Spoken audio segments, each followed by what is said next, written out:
So this might end up the most controversial religious podcast so far, even though it shouldn't be as controversial as it is. Well, I mean, it is. It is, actually. So basically, what I'm wondering is, because obviously from my podcast, you could tell I'm not too religious, but I am religious in a way. But I'm not like a follower of organized. And I'm wondering, because we can't just act like the Abrahamic religions were the first, because they worked. There were ones before it. Even if you take it from lore-wise, the Abrahamic religion started after Abraham. And, there was stuff before that time. There were religions before that. And, a lot of religions, though, have a very, very subtle similarity. There's, for example, the obvious one, the one everyone talks about, the flood event. Everyone talks about the flood in every religion. Even freaking China has their own flood myth, where it's like, okay, maybe that was a thing that was that actually happened, maybe. Because, what are the chances that every single religion, or so many of these cultures have some type of flood myth? It's the same with, say, an origin myth of, humanity. Each religion is a little bit different with their origin, but they all are kind of similar. There was this Big Bang, or maybe it was a big ocean, or it was a big black abyss, or whatever, and then something created itself, And then, there was light, or, there was chaos, and then the chaos did something, or, the freaking primordial mound came out of the primordial waters, or whatever the freaking thing is.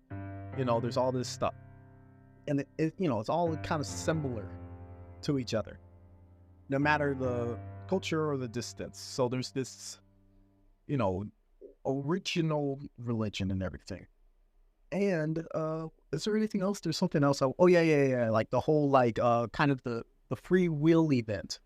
Some say it's the fruit. Some say it was the God that gave fire. Some say it was a box. Some say it was but there was some event that gave humanity free will, or gave us knowledge that, the knowledge of the gods, or where fate does not control us, kind of thing. Because now we know. So I bring all this up because, Christianity, or Abrahamic, I should say, Abrahamic religions, because it also includes Islam, it also includes Hebrew, whatever. They're the most popular as of now. They're the main ones, the main three. Well, I mean, mostly the main two, but we'll include Judaism, because it basically is the grandfather of both of those two. But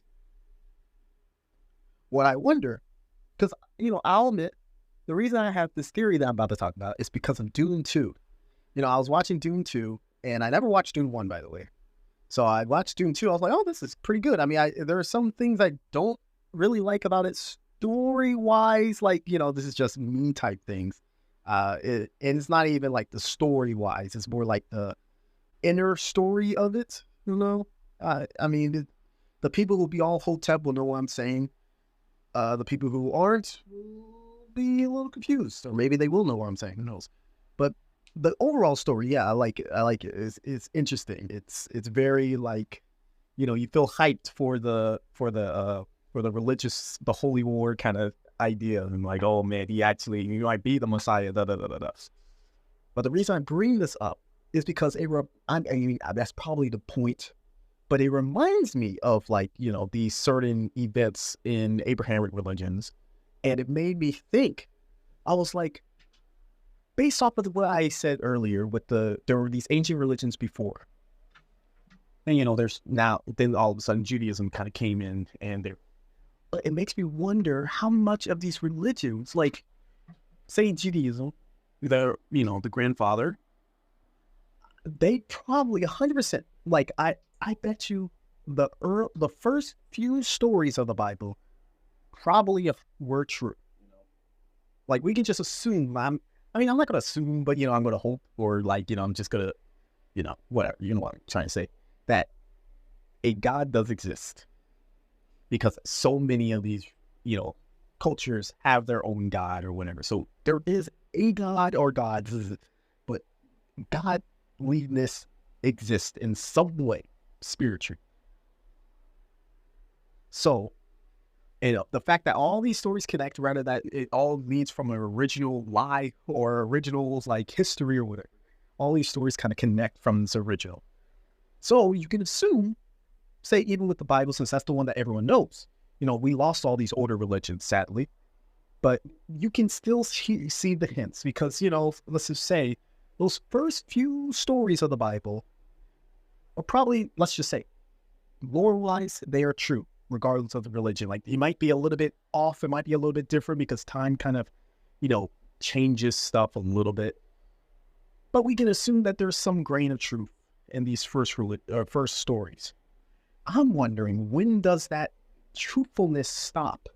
But when does it actually become a fabrication or like an exaggeration? It does have to happen at some point because it can't all be true. There has to be some part where, it started becoming like more of a power thing or an empowering thing. Because that's kind of, I wonder if that's what some of these religions are. Because, like, let's say there was this group of people, let's just call them the Jews, that were, rather they were oppressed, or they were, like they had their land stolen, or, they felt like they were appreciated or something. So they needed something to empower their own spirit, to make them feel special. And that's why I wonder if the religion basically becomes false right at Moses. Because that's right where, is it Moses? Yeah, Moses. Because that's right where, I'm not going to say false, but that's when it starts becoming flamboyant, like, like it starts becoming a little off, like, maybe they're adding in some stuff. Because that's the moment, for the first time in the whole Bible, where they start talking about a certain amount, there's these certain people that are more special than others. We're like, oh no, yeah, there's this guy, he was actually, he was this guy who they were running from prosecution, so they put him into a river, and then someone found him in the river. It turned out that was the Pharaoh. But even though he grew up into this wealthy thing, he still felt great about the Jewish heritage. So he took all of us and, brought us with the power of God. We had God with us, and we went all the way to the mountain. We were going to find our holy land, and we're going to get it back because we are the chosen people. And I'm like, I wonder how often that happens in every religion. Like, where there's a certain point in the religion where it shifts, where they're like, oh, actually, it's our ethnicity that is the holy people, and we were truly chosen by God. You can see because we have it in the book, and he was one of us. So I'm wondering, basically, my lore-wise, my inner thought story of it was the first parts, they didn't change, or they only changed subtly, because, that's kind of like, they're basing it off of the religions that they knew before, similar to how I base my theories off of religions from before.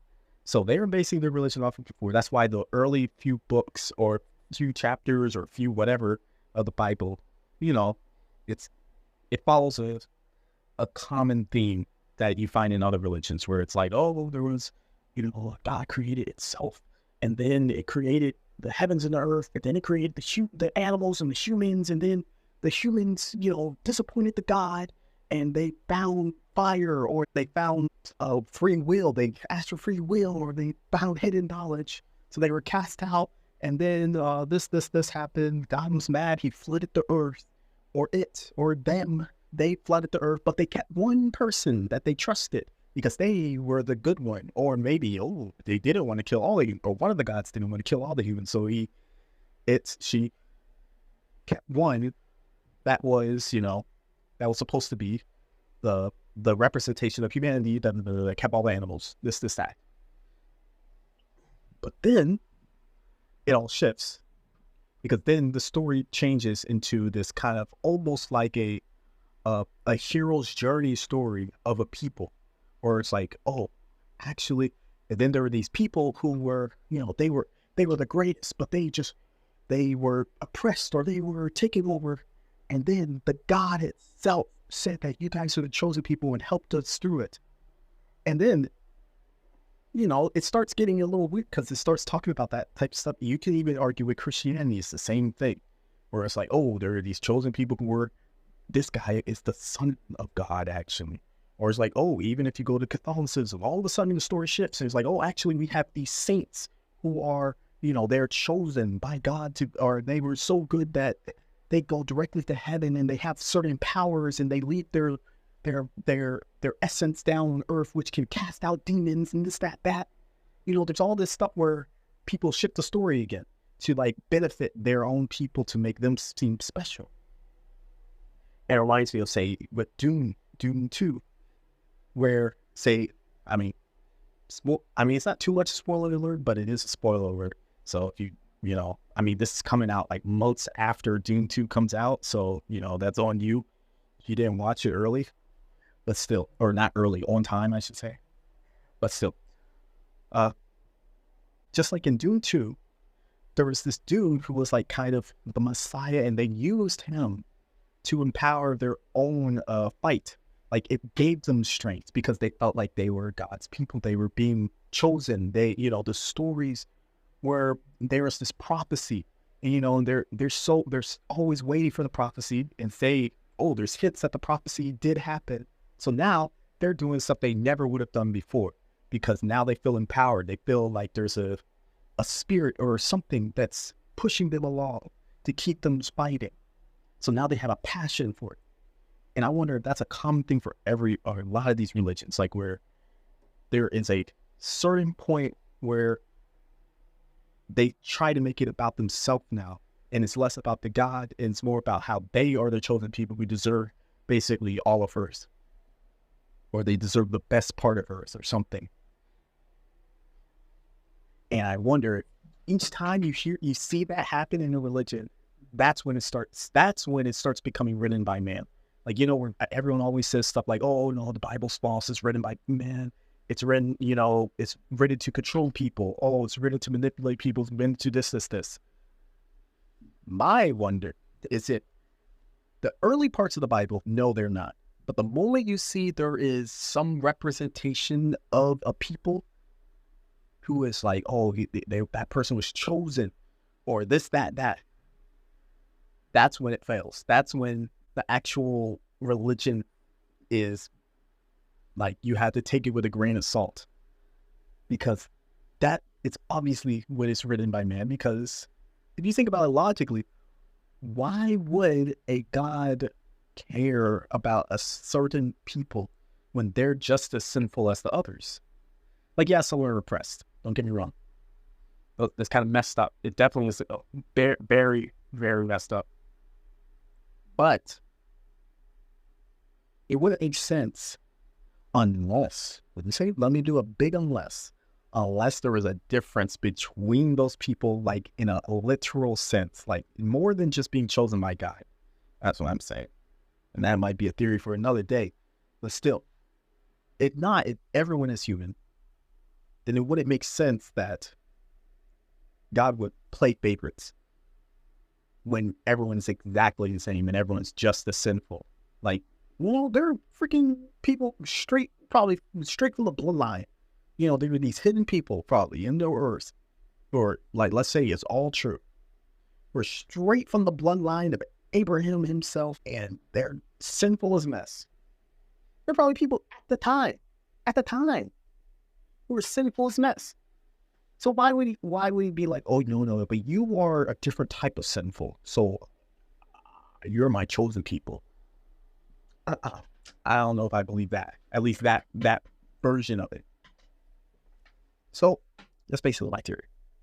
Many ways is that I think there is a certain point of the Bible stops becoming trustworthy. I think.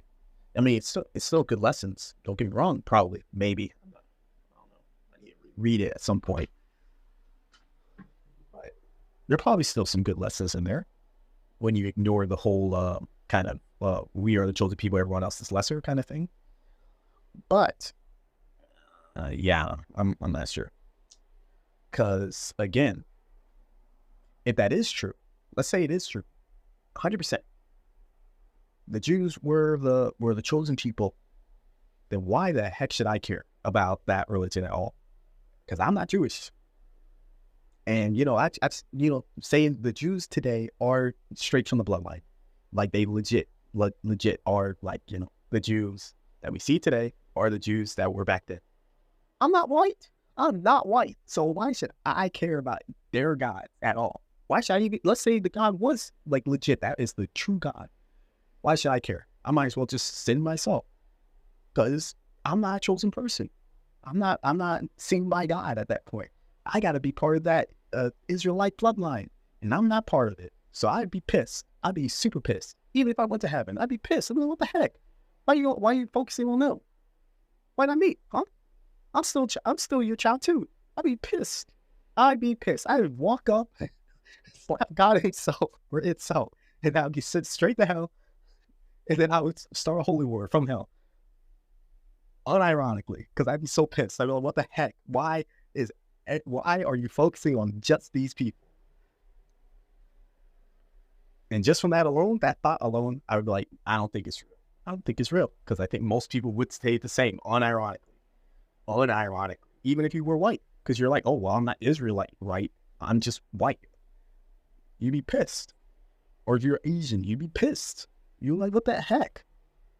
They only care about them? For what? What have they done? What have they done that's any more special than me?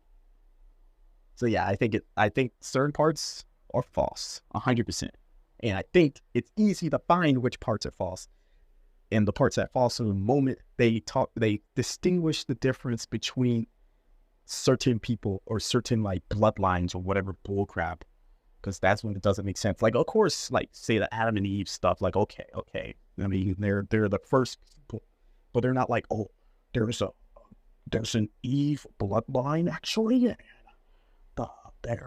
They are part of the Eve bloodline and they are chosen by God the entire time. It's like, no. Because you already know how I feel about Eve. You already know how I feel about Adam. I'm like, I don't know. They're deserving of being a golden bloodline. But yeah, that's about it. I'm trying to think, is there anything else I need to say about that?